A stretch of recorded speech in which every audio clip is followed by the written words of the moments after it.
헐, 벌써 약속 시간이네. 휘감. 성큼성큼.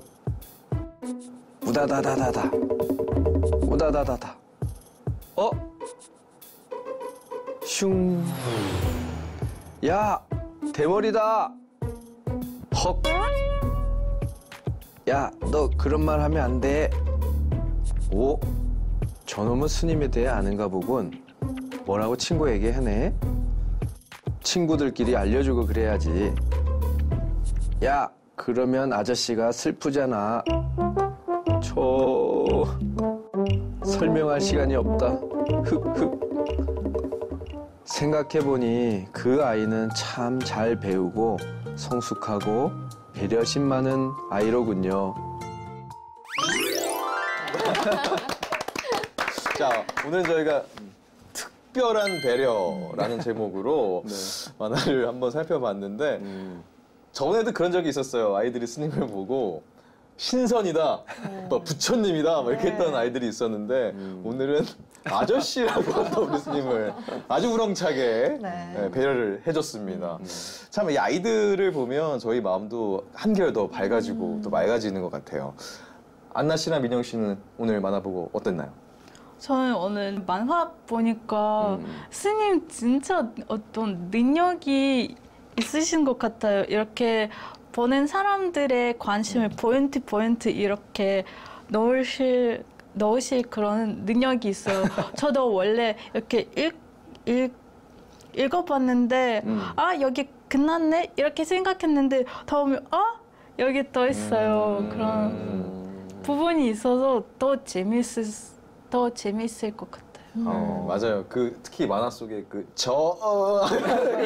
부분이 있습니다. 그런 부분을 보면은 지찬 스님도 이런 재밌고 유쾌한 모습을 저희가 또 한 번 더 확인할 수가 있는데요. 또 그런 모습을 또 우리 안나 씨가 본 것 같은데 저희는 그걸 20회 넘게 계속 느끼고 있거든요. 그래서 또 한 번 또 오늘 또 놀랐는데 민영 씨는 어떠신가요? 저도 아이가 너무 귀엽다. 것 같아요. 그냥 아이가 귀여웠다? 네. 그런 마음을 낼 수 있는 순수한 동심이라고 할까, 그런 배려가 아이의 입장에서는 최대한 할 수 있는 배려를 한 게 아닌가 이런 생각이 들고요. 네. 또 이 만화의 제목이 특별한 배려잖아요. 그래서 이 배려심에 대해서 얘기를 하기 전에 저희가 스스로를 좀 돌아봐야 될 것 같아요. 저희 맨날 돌아보네요. 네, 돌아보는 프로그램입니다. 그렇죠. 네, 저 스스로가 배려심이 있는 사람인가 좀 한번 얘기를 해보면 어떨까요? 물어보세요. 네, 서희 씨는요? 서희 씨. 어떠세요?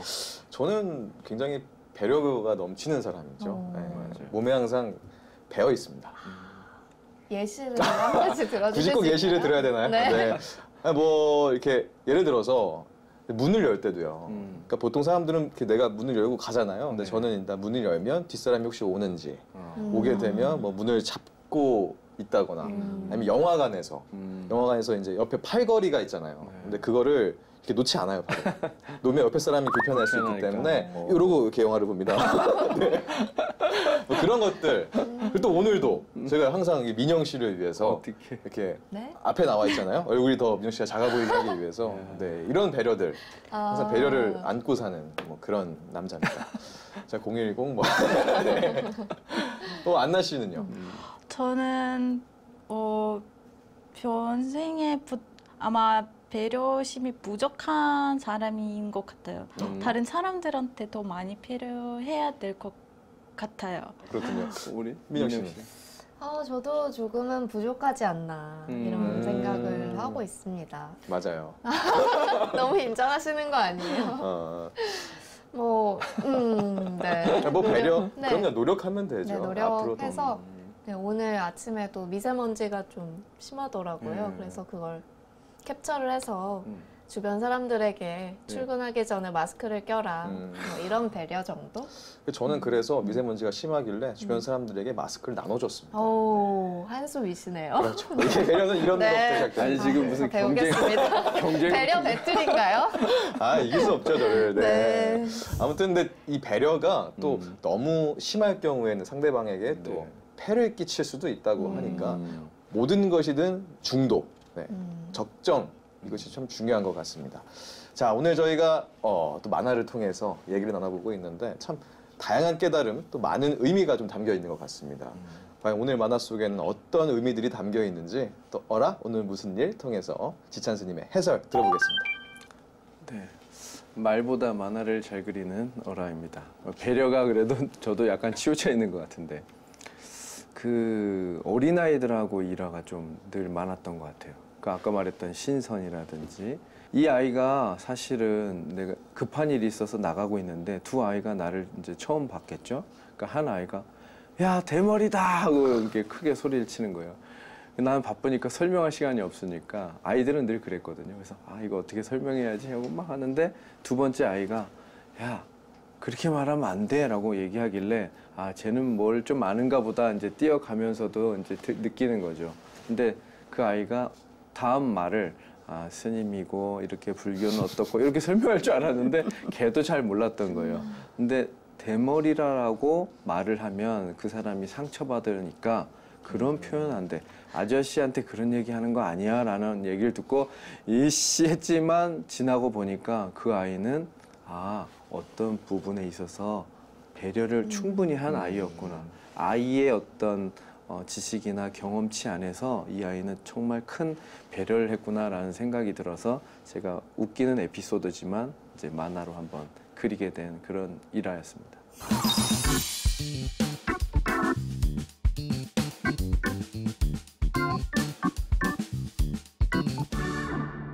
네, 오늘 어라 스님은 아저씨 얘기를 들어오셨어요.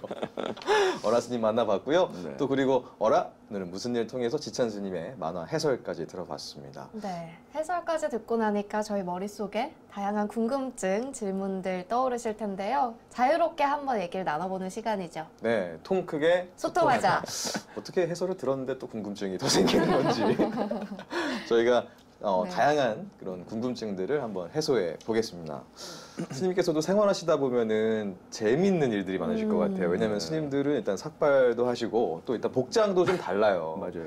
그렇기 때문에 좀 다양한 되게 황당하기도 하고 재밌기도 한 일들을 겪으실 것 같은데 어떤 게 또 있으셨어요? 가장 최근에 겪었던 재미있는 아이와의 일화가 또 있어요. 만화책에는 없는데 작년 겨울이었죠. 아마 그래도 한 12월 정도? 한 아파트에서 엘리베이터를 타는데 옆집에서 어떤 아이가 둘이 나왔는데 남자아이가 저 같은 모습을 아예 생전 처음 봤나 봐요. 딱 보더니 눈이 이만해져가지고 귀신이에요? 귀신이에요? 그러는 거예요. 그래서 난 너무 웃어가지고 내가 이제 그 꼬마 키를 맞춰서 앉아가지고 귀신인지 아닌지 일로 와서 한번 만져봐. 그랬더니 오고 와서 이렇게 만지더라고요. 그래서 만져지지? 귀신은 안 만져지는데 나는 만져지는 거 보니까 사람이야. 이제 알겠지? 그러니까 하면서 웃더라고요. 그런 일화가 있었어요. 애기들한테는 난 너무 신기한 존재인 거예요. 스님들이 머리를 왜 처음부터 감으시나요? 어떤 의미 있어요? 뭐 어른 스님들이 늘 했던 얘기는 이제 머리가 무명초기 때문에 무명은 어떤 어리석음이라든지 탐욕을 일으키는 어떤 조건으로 보기 때문에 이제 깎았어요. 근데 불교 계율에 보면 장신구를 하지 못하게 돼 있잖아요. 근데 머리카락을 장신구로 이제 보는 거예요. 왜냐면 멋을 내는 거니까. 이거는 이제 염주인데 뭐 목걸이라든지 옷에 들어가는 여러 가지 것들 또 요즘 머리를 이렇게 멋을 내고 염색하고 하잖아요. 그런 데다 이제 신경을 쓰면 공부하는데 지장도 있고 스스로 미에 이제 또 관심을 갖게 되고 또 거울을 한 번 더 보게 될 거고 이제 그러다 보니까 아마 삭발을 하게 된 것 같아요. 네. 그런데요, 스님. 제가 요즘 부처님의 일생에 대해서 공부를 하고 있거든요. 그런데 부처님께서는 그 당시에 삭발을 하셨다는 내용은 없는 거예요. 그래서 부처님께서 수행하셨을 때는 그런 머리가 있으신 상태였나요? 이제 책을 여러 권 보셔야 될 것 같아요. 경전에 보면 뭐 맞지마 니까야 그다음에 사자가 긴경 이런 데 보면 부처님이 출가할 때 이제 얘기하세요. 나는 부모님의 반대에도 불구하고 머리를 삭발하고 출가를 했다. 아, 가사를 입었다. 이런 식으로 이제 문구가 나오고 부처님 당시에 또 지금처럼 면도날이 그렇게 발달되지 그렇죠. 않았겠죠. 게다가 또 고행을 하면서 삭발을 자주 하고 그렇게 하지는 못했을 거예요. 그러다 보니까 이제 머리가 좀 있었을 수도 있고 또 전통적으로 보자면 부처님 상호가 30 이상 80종호에 보면 부처님 머리 이렇게 소라처럼 이렇게 네. 돌아가잖아요. 네. 나발 모양. 네, 맞아요. 그게 이제 부처님의 상호다 보니까 또 그렇게 표현했을 수도 있고 또 인도 당시에 그 삭발이 죄인들을 그렇게 삭발을 시켰대요. 그러다 보니까 이제 부처님이 삭발을 했었어도 불상을 만들 때는 죄인의 모습으로는 형상화시키지 말자 해서 80종호를 갖다 놓으니까 머리카락이 있을 수밖에 없다라고 하는 이제 견해도 있거든요. 근데 그걸 떠나서 상징적인 것이다 보니까 부처님 어쨌든 출가할 때 이런 결의를 다지기 위해서 삭발을 했고 사문유관을 할 때도 수행자가 삭발한 수행자가 지나가는 것을 보고 출가의 결심을 한 것처럼 그 당시 문화에도 출가자들이 머리를 깎는 거는 있었는데 이제 지금 같지는 않았을 거예요 아마. 저희가 계속해서 배려심에 대해서 얘기를 하고 있는데 이 배려심이라는 게 우리가 살아가면서 참 중요한 마음인 것 같아요, 네. 스님. 맞아요. 네. 그 배려 아까도 얘기했는데 서혜 씨가 배려가 좋으면서도 상대방이 그렇죠. 부담을 네, 느끼면 맞아요. 또 안 된다고 하잖아요. 그러면 그치는 것도 어떻게 보면 배려잖아요. 그렇죠. 그리고 뭐 저도 잘 몰랐는데 그 한문을 찾아보니까 배려가 짝을 생각하는 마음처럼 짝이라는 건 뭐 그냥 짝꿍도 되지만 부모님으로 치면 이제 부인 또 신랑이 될 수도 있고 정말 절친이 될 수도 있고 나와 정말 대화가 통하는 어떤 스승이 될 수도 있는데 그런 분들을 염두에 두고 생각하는 정도의 지극한 마음이라는 건데 당연히 세상을 살 때는 공동체 의식이 필요하다 보니까 배려가 일방통행보다는 배려가 큰 덕목이지 않을까 이렇게 생각이 들어요. 요즘은 좀 더 그런 뉴스 때문에라도 더 그런 생각이 드는 것 같아요.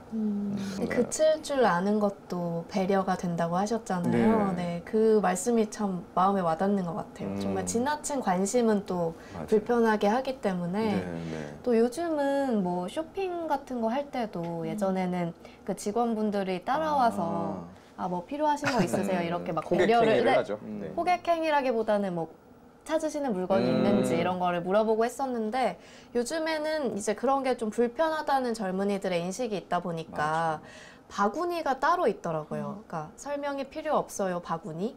그래서 그걸 들고 쇼핑을 하면 직원이 오지 않는 네, 그런 아이디어도 또 있더라고요. 처음 들었어요. 새로운 개념의 배려죠. 약간. 네. 나는 그냥 직원들이 알아서 안 다가가는가? 뭐 그게 아니라 드는군요. 네, 바구니별로 색깔이 좀 달라서 그런 것도 있는 것 같아요. 네. 뭐 저는 워낙 평상시에 이런 배려가 몸에 배어 있는 사람이기 때문에 굉장히 배려를 많이 하고 있는데 실천하고 있는데 참 배려한 게 쉽지는 않은 것 같거든요. 네. 이 진정한 보살의 길, 또 이타행의 길이 있을 것 같아요. 그래서 스님께서 법문도 좀 해주시면 좋을 것 같습니다. 그 불교에서 이제 이타행을 하는데 4가지 방식을 쓰거든요. 사섭법이라 그래서 보시섭, 외어섭, 이행섭, 그다음에 이제 동사섭. 근데 이제 그런 불교의 가치를 염두에 두면서 배려를 익히면